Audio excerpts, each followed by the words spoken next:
Hi friends, welcome to Speedy Tech channel. நாம இந்த வீடியோல எதை பத்தி பார்க்க போறோம்னா ஸ்டேட் பேங்கோட KYC அப்டேட் ஃபார்ம் வந்து ஃபில் பண்றது பத்தி தான் நாம இந்த வீடியோல கிளியரா பார்க்க போறோம்.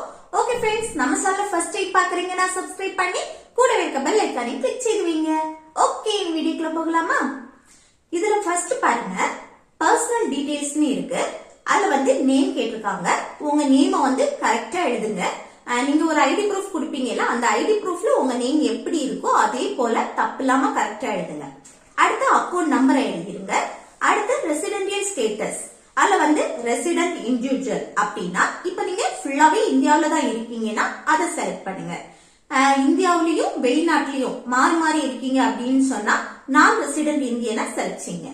அடுத்து ஃபுல்லாவே ஃபாரின் கண்ட்ரி தான்னா ஃபாரின் நேஷனலை செலக்ட் செய்யுங்க. இந்த மாதிரி அடுத்து என்னன்னா ஆக்குபேஷன் டைப் கேட்டிருக்காங்க. நீங்க என்ன வேலை செய்வீங்க, இல்ல நீங்க படிக்கிறீங்கன்னா படிக்கிறது ஸ்டூடெண்ட், அது நீங்க என்னவா இருக்கீங்களோ அதை நீங்க செலக்ட் செய்யுங்க. அடுத்து நேர இந்த சைட் ரைட் சைட் பாருங்க, இதுல வந்து ஒரு சின்ன பாக்ஸ் கொடுத்திருக்காங்க. உள்ள போட்டோன்னு எழுதியிருக்காங்களா, அதுல வந்து என்னன்னா உங்க பாஸ்போர்ட் சைஸ் போட்டோவை இதுல ஒட்டணும். அந்த போட்டோ வந்து ரீசெண்டா நீங்க எடுத்த போட்டோவா இருக்கணும், பழைய போட்டோவா இருக்கக்கூடாது. சரியா?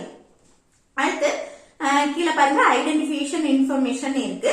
இதுல வந்து ஆதார் நம்பர் கேட்டிருக்காங்க, ஆதார் நம்பர் எழுதுங்க. அடுத்து பேன் நம்பர், பேன் நம்பர் இப்போ வந்து கம்பல்சரியா தேவை. சோ பேன் நம்பரை வந்து கரெக்டா எழுதுங்க. சரியா? பேன் நம்பர் இல்லாம நம்ம இப்ப எதுவுமே செய்ய முடியாது.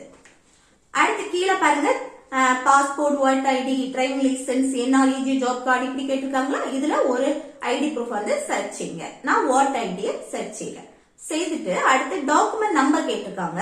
இதுல வந்து டாக்குமெண்ட் நம்பர் எழுதிருங்க. நீங்க வந்து என்ன செலக்ட் பண்ணீங்களோ அதோட டாக்குமெண்ட் நம்பர். அடுத்து கீழே பாருங்க திரும்ப கரண்ட், அடுத்து பெர்மனன்ட், ஓவர்சீஸ் அட்ரஸ் கேட்டிருக்காங்க. இதுல வந்து நீங்க கொடுக்கக்கூடிய ஐடி ப்ரூஃப்ல என்ன அட்ரஸ் இருக்கோ பெர்மனன்ட் அட்ரஸ் வந்து இதுல எழுதணும். இப்போ ஃபர்ஸ்ட் வந்து ஆதார் நம்பர் கேட்டிருக்காங்க, ஆதார் நம்பர் எழுதுங்க. அடுத்து பேன் நம்பர் எழுதுங்க. அதுக்கப்புறம் passport, voter ID, driving licence இப்படி இதுல ஏதாவது ஒன்னா செலக்ட் பண்ணணும். நான் ஓட்டர் ஐடியை செலக்ட் செய்யறேன். செலக்ட் பண்ண அந்த டாக்குமெண்ட் நம்பரை வந்து கரெக்டா இதுல எழுதுங்க. அடுத்து கீழே வந்து லைன் 1, லைன் 2, லைன் 3 இந்த மாதிரி இருக்கா, இல்ல வந்து உங்க அட்ரஸ வந்து தப்பு இல்லாம கரெக்டா எழுதுங்க. ஓகே, நீங்க ஒரு ஐடி ப்ரூஃப் கொடுப்பீங்களா, அந்த ஐடி ப்ரூஃப்ல இருக்க அட்ரஸ வந்து கரெக்டா இதுல எழுதுங்க. உங்க வீட்டு நம்பர், அடுத்து உங்க ஏரியா நேம் எல்லாமே, சிட்டி நேம், பின்கோடு, ஸ்டேட் இதெல்லாம் கரெக்டா எழுதிருங்க. சரியா? அடுத்து கீழே பாருங்க correspondence current slash local address கொடுத்திருக்காங்க. இது என்னன்னா இப்போ நீங்க கரண்ட்ல இருக்கக்கூடிய அட்ரஸ். இந்த பெர்மனன்ட் அட்ரஸ் இல்லாம வேற அட்ரஸ்ல இப்ப இருக்கீங்கன்னா அந்த அட்ரஸ் வந்து இதுல கரெக்டா எழுதுங்க. சரியா?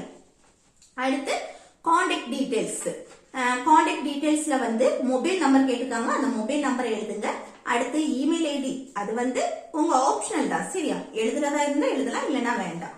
அடுத்து பாருங்க அப்ளிகேன் டிக்ளரேஷன், இதுல வந்து என்னன்னா டேட் ஆஃப் பர்த் கேட்டிருக்காங்க, உங்க டேட் ஆஃப் பர்த் எழுதுங்க. அடுத்து பிளேஸ், உங்களோட பிளேஸ் எழுதுங்க. அடுத்து இல்ல வந்து சிக்னேச்சர் கேட்டிருக்காங்க பாருங்க, இல்ல வந்து உங்க சைனை போட்டுக்கோங்க. இவ்வளவுதான். நம்ம இப்போ KYC அப்டேட் ஃபார்ம் வந்து ஃபில் பண்ணிட்டோம். உங்களுக்கு வந்து ஏதாவது டவுட் இருந்துச்சுன்னா நீங்க வந்து கமெண்ட் பாக்ஸ்ல கேட்கலாம். ஓகே ஃப்ரெண்ட்ஸ், இந்த வீடியோ உங்களுக்கு யூஸ்ஃபுல்லா இருக்குன்னு நினைக்கிறேன். யூஸ்ஃபுல்லா இருந்துச்சுன்னா இந்த வீடியோக்கு லைக் பண்ணுங்க, உங்க ஃப்ரெண்ட்ஸ்க்கு ஷேர் பண்ணுங்க.